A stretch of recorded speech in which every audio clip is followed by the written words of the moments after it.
E aí, pessoal, aqui é Gaia Gaia, e hoje eu quero trazer um assunto muito interessante em RPG. Um dos mais importantes, tanto para mestres novatos quanto para mestres experientes. Que é um princípio de design, de game design para mestres, mas menos de questão de game design, mais questão de narração em jogo, que é o princípio do reducionismo estatístico.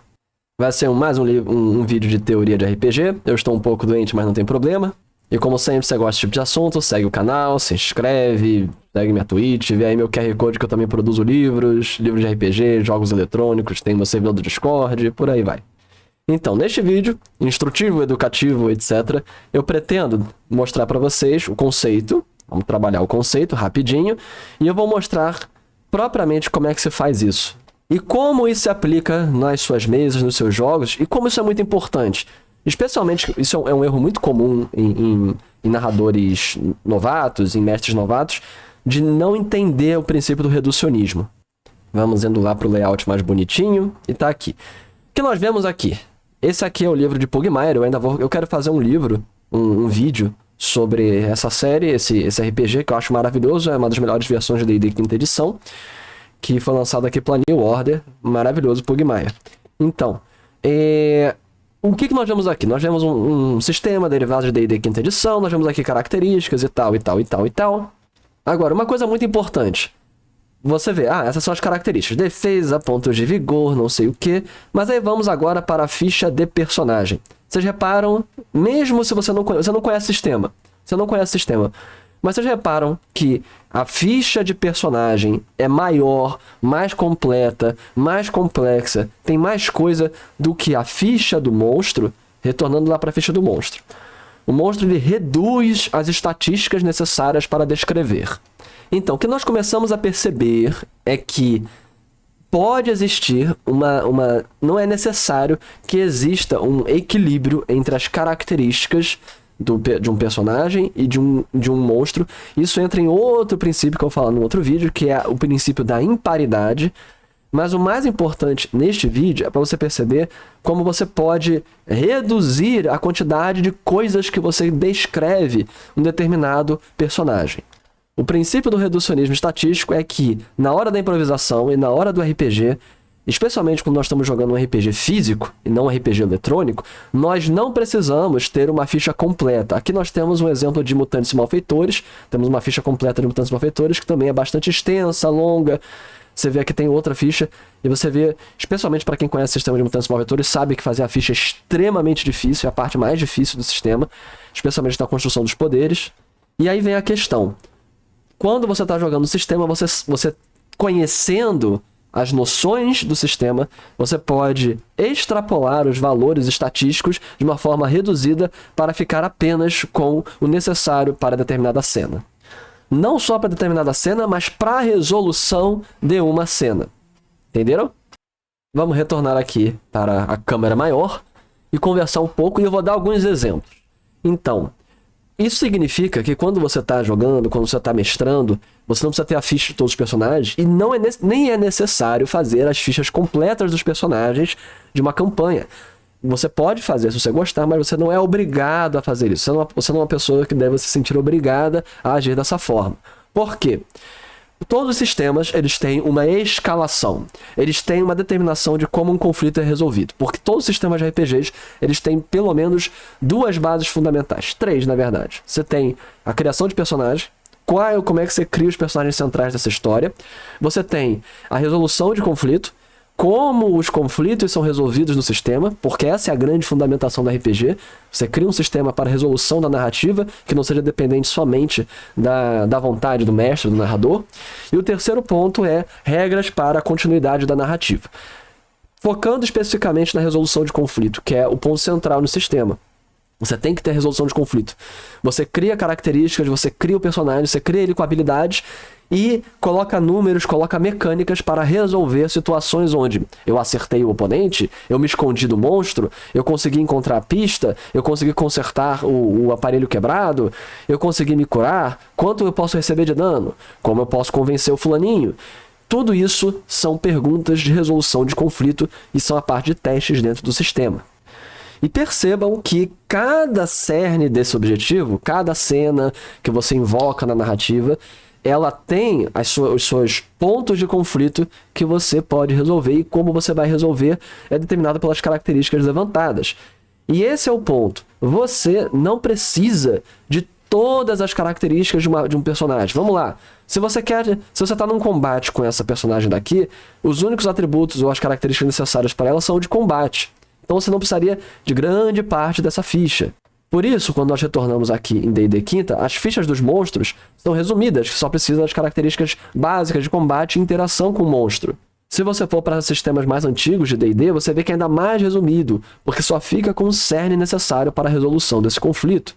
Agora, nós podemos dar exemplos bem concretos no dia a dia que você vai ter nas suas sessões. Você vai estar lá jogando, e aí os caras resolveram que vão tentar, sei lá, passar despercebidos por um gangster, e aí eles têm que fazer um teste. Só que você não fez a ficha para esse gangster. Só que aí você tem, como todo sistema tem uma forma de escalação, por exemplo, o Tennis Malfeitores ele é uma escala que vai de 0 a 20, com 10 sendo a média de super-heróis medianos. Aí um super-herói novato é 8, um super-herói um humano muito treinado é 6, um super-herói veterano é 12, um super-herói internacional é 14. Então, a partir desses valores, você consegue extrapolar. Se você vai para D&D, uma defesa, armadura, você sabe que 10 é a média. Aí você vai para 20, já é armadura pesada com escudo. Aí você vai para 18, é armadura pesada. Você vai para 14, pode ser uma armadura de couro, e por aí vai. Então, você sabe os valores, você sabe, dentro de cada sistema, você jogando o sistema, você sabe quais valores utilizar. Então, se você está enfrentando, você está jogando aí um sistema que vai de 0 a 20 com 10 a média. Então, os caras querem passar despercebidos por um gangster, por alguém, e você pensa, não, ele é um cara perceptível porque o trabalho dele é observar, então vou botar 12 de dificuldade, vou botar 14. Então, a maneira simplificada, o reducionismo estatístico, pressupõe que você consiga direcionar os desafios para os quais você quer fazer. Isso é uma coisa. Outra coisa do reducionismo é a extrapolação e simplificação de rolagens complexas. Por exemplo, isso é muito comum quando se joga D&D, e aí depende muito do interesse de cada um, de cada mesa, né? Mas quando você joga D&D, você vai lá, bota lá um grupo de 4, 5 personagens contra 12, 16 goblins, ou 14 kobolds. Você bota um monte de monstro. Se você for rolar a iniciativa, o ataque, a defesa para cada uma dessas criaturas, um único turno pode demorar mais de 1 hora. A campanha, a sessão pode durar horas só de rolagem para um turno para determinar a iniciativa, ataque, etc. Se você joga online, tem muitos bots que automatizam as rolagens e deixam muito mais simples. Tem formas mais rápidas, mais fáceis de rolar. Mas, se você joga fisicamente, é muito mais trabalhoso. E aí você pensa, ok, o que eu posso trabalhar? Com reducionismo estatístico, você pode considerar que são grupos de 4, 5 goblins, eles atacam com vantagem. Você rola um número maior, você rola mais 4, rola 2 dados e fica com o melhor resultado, o dano deles é dobrado. Se você for pensar, tem até algumas regras extras no livro do mestre que permite esse tipo de coisa. Basicamente, a cada 4 monstros equivale a dar um bônus de mais 4, vantagem, dobra o dano, esse tipo de coisa. Porque se você for fazer o levantamento estatístico de rolar 4 vezes o dado, ou rolar uma vez o dado com mais 4 de bônus e dano dobrado, é mais ou menos a mesma coisa. Obviamente, não são questões estatísticas diferentes, mas é importante você perceber que, em última instância, o princípio do reducionismo estatístico permite que você observe a intenção da cena e utilize o sistema para simular o que você procura.